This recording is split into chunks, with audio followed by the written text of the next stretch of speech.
আসসালামু আলাইকুম। বাংলা সংবাদে সবাইকে স্বাগত জানাচ্ছি। আমি চিন্তিয়া হক। শুরুতেই সংবাদ শিরোনাম। আওয়ামী লীগ এখন গুজব লীগ ও জঙ্গি লীগে পরিণত হয়েছে বলছেন আবু হানিফ। এদিকে কুমিল্লায় দেশীয় অস্ত্র হাতে কিশোর গ্যাংয়ের মিছিল, আটক ৩। জানাবো বিএনপি, এনসিপি কিংবা সরকার কারোর সঙ্গে দূরত্ব চায় না জামায়াত। এবং সর্বশেষ জানাবো সবজির দাম বাড়তি, চাল পেঁয়াজেও স্বস্তি নেই। শুনছিলেন সংবাদ শিরোনাম, এবারে বিস্তারিত। আওয়ামী লীগ এখন গুজব লীগ ও জঙ্গি লীগে পরিণত হয়েছে বলছেন আবু হানিফ। জুলাই আগস্টে গণহত্যার বিচার ও আওয়ামী লীগকে নিষিদ্ধের দাবিতে বিক্ষোভ সমাবেশ করেছে গণ অধিকার পরিষদ চট্টগ্রাম জেলা। বিকাল ৪টায় চট্টগ্রাম প্রেস ক্লাবের সামনে থেকে মিছিল শুরু করে নগরীর বিভিন্ন এলাকা প্রদক্ষিণ করে চকবাজার মোড়ে গিয়ে শেষ হয়। মিছিল পূর্বে সংক্ষিপ্ত সমাবেশে গণ অধিকার পরিষদের উচ্চতর পরিষদ সদস্য ও গণমাধ্যম সমন্বয়ক আবু হানিফ বলেন, আওয়ামী লীগ গত ১৫ বছর দেশে গুম খুন হত্যা চালিয়েছিল। সবশেষে জুলাই গণহত্যা, গণঅভ্যুত্থানের সময়ও ক্ষমতায় থাকতে পাখির মতো গুলি করে মানুষ হত্যা করেছিল। ছাত্র জনতার আন্দোলনের মুখে আওয়ামী লীগ ও তার দোসররা দেশ থেকে পালিয়ে ভারতে আশ্রয় নিয়েছে। বাস্তবতা হলো আওয়ামী লীগের রাজনীতি এখন মৃত। আওয়ামী লীগে তাদের প্রিয় দেশ ভারত থেকে গুজব ছড়াচ্ছে। দেশে থাকা পলাতক লীগরা জঙ্গি স্টাইলে বিভিন্ন জায়গায় ঝটিকা মিছিল করছে। এই আওয়ামী লীগ এখন গুজব লীগ ও জঙ্গি লীগে পরিণত হয়েছে। বাংলাদেশের স্বাধীনতা ৫৩ বছরে ক্ষমতায় পরিবর্তন হয়েছে, নেতার পরিবর্তন হয়েছে, কিন্তু রাজনীতির গুণগত মান পরিবর্তন হয়নি। জুলাই গণঅভ্যুত্থানে ছাত্র জনতা জীবন দিয়ে রাজনীতির গুণগত পরিবর্তন করার সুযোগ দিয়েছে। তাই এমনভাবে সংস্কার করতে হবে যাতে করে ফ্যাসিবাদ ফেরার সব রাস্তা বন্ধ হয়ে যায়। গণ অধিকার পরিষদ এই দেশের মানুষকে নিয়ে ইতিবাচক রাজনীতি করবে। দেশের প্রকৃত মালিকানা জনগণের হাতে তুলে আমরা কাজ করে যাব। তাই দেশবাসীকে আহ্বান জানাবো, আপনারা গণ অধিকার পরিষদের সঙ্গে থাকুন। জুলাই গণঅভ্যুত্থানে আওয়ামী লীগ গণহত্যা চালিয়েছিল। অন্তর্বর্তীকালীন সরকারের ৮ মাস পেরিয়ে গেলেও এখনো সেই গণহত্যার বিচার ও গণহত্যাকারীদের নিষিদ্ধের বিষয়ে কোনো পদক্ষেপ নিচ্ছে না। আমরা সরকারের কাছে বারবার আহ্বান করছি গণহত্যার বিচার কাজের গতি আনা ও গণহত্যাকারী দলকে নিষিদ্ধ করতে। দ্রুত সময়ের মধ্যে আওয়ামী লীগকে নিষিদ্ধ ও গণহত্যার বিচার না করলে প্রয়োজনে যমুনা ঘেরাও করা হবে। দলের আরেক উচ্চতর পরিষদ সদস্য জসিম উদ্দিন আকাশ বলেন, জুলাই বিপ্লবের পরে শহীদদের রক্তের উপর দাঁড়িয়ে সরকারের দায়িত্ব নেয় ইন্টারিম গভর্নমেন্ট। তাদের প্রধান দায়িত্ব ছিল খুনি সংগঠন আওয়ামী লীগকে নিষিদ্ধ করা, কিন্তু তারা ৮ মাসের মধ্যেও সেটা করেনি। এটা আমাদের জন্য খুবই লজ্জার। আর সরকারের ৩ জন উপদেষ্টা ছাত্রদের পক্ষ থেকে ছিল এবং তাদের প্রধান দায়িত্ব ছিল আওয়ামী লীগ নিষিদ্ধ করা, কিন্তু তারা সেটা করেনি। উল্টো ভেতরে ফ্যাসিবাদের পুনর্বাসন করতেছে। এই আওয়ামী লীগ নিষিদ্ধ না হওয়া পর্যন্ত আমাদের সংগ্রাম চলবে, এমনকি যারা তাদের পুনর্বাসন করবে তাদের বিরুদ্ধেও আমাদের আন্দোলন চলবে। জুলাইয়ে পরাজিত শক্তির এই বাংলায় রাজনীতি করার কোনো সুযোগ নেই। কুমিল্লায় দেশীয় অস্ত্র হাতে কিশোর গ্যাংয়ের মিছিল, আটক ৩। কুমিল্লা ৩ এলাকায় ছুটি দিনে প্রকাশ্যে দেশীয় অস্ত্র হাতে মিছিল করেছে কিশোর গ্যাং সদস্যরা। বিকেলে এই ঘটনার পর চাকু, অ্যান্টি কাটার সহ ৩ জনকে আটক করা হয়েছে বলে জানিয়েছে পুলিশ। তাদের অনেকের হাতেই ছিল দেশীয় অস্ত্র। এ সময় সড়কের দুই পাশে সাধারণ মানুষ ভীত সন্ত্রস্ত হয়ে দাঁড়িয়ে পড়েন। একই সময় কুমিল্লা ভিক্টোরিয়া কলেজের উচ্চ মাধ্যমিক শাখায় কুমিল্লা বিশ্ববিদ্যালয়ের ভর্তি পরীক্ষা চলাকালে রানীর দিঘির দক্ষিণ পাড়ে কয়েক শত কিশোরকে দেশীয় অস্ত্র হাতে ছোটাছুটি করতে দেখা যায়।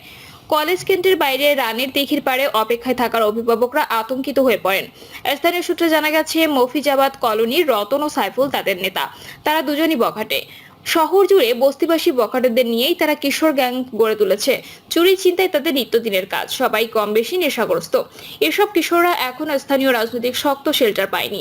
পাত্তা পেতে শেল্টারের খোঁজেই তারা এমন মহড়া দিয়েছে বলে ধারণা করা হচ্ছে। এদিকে ঘটনার পরপরই অভিযান শুরু করেছে পুলিশ। শুক্রবার বিকেলে কুমিল্লা বিশ্ববিদ্যালয়ে ভর্তি পরীক্ষা অনুষ্ঠিত হয়।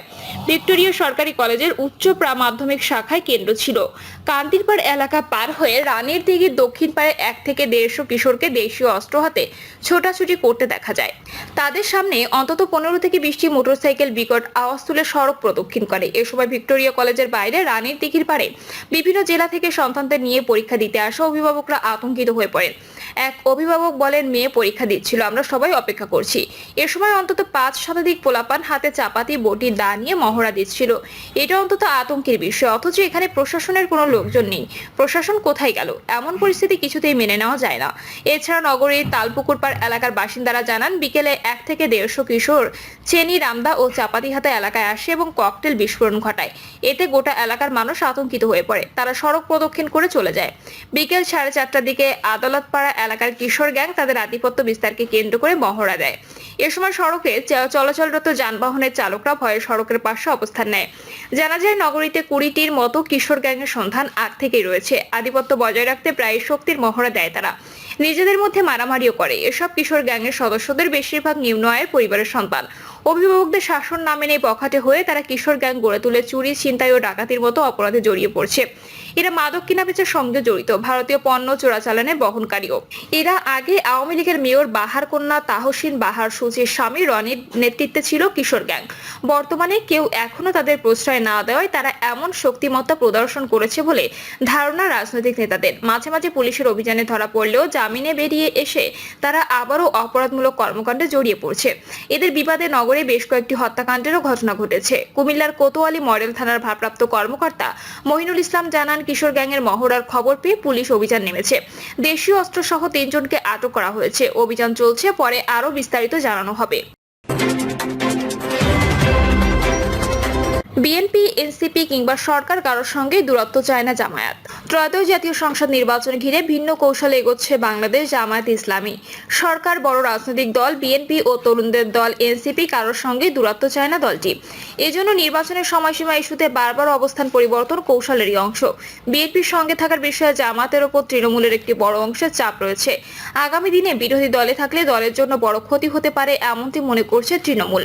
আবার সরকারের সঙ্গে সুসম্পর্ক বজায় রেখেও চলতে চায়, কারণ দলের নিবন্ধন ও মানবতা বিরোধী অপরাধের মামলায় এটিএম আজহারুল ইসলামের মুক্তির বিষয়টিও ঝুলে আছে। অন্যদিকে চলমান রাজনৈতিক পরিস্থিতির কথা চিন্তা করে তরুণদের দল এনসিপির সঙ্গে দূরত্ব চায় না। নির্বাচন সামনে রেখে এমন নানা হিসাব নিকাশ করেই এক এক সময় এক এক কৌশল নিচ্ছে জামায়াত।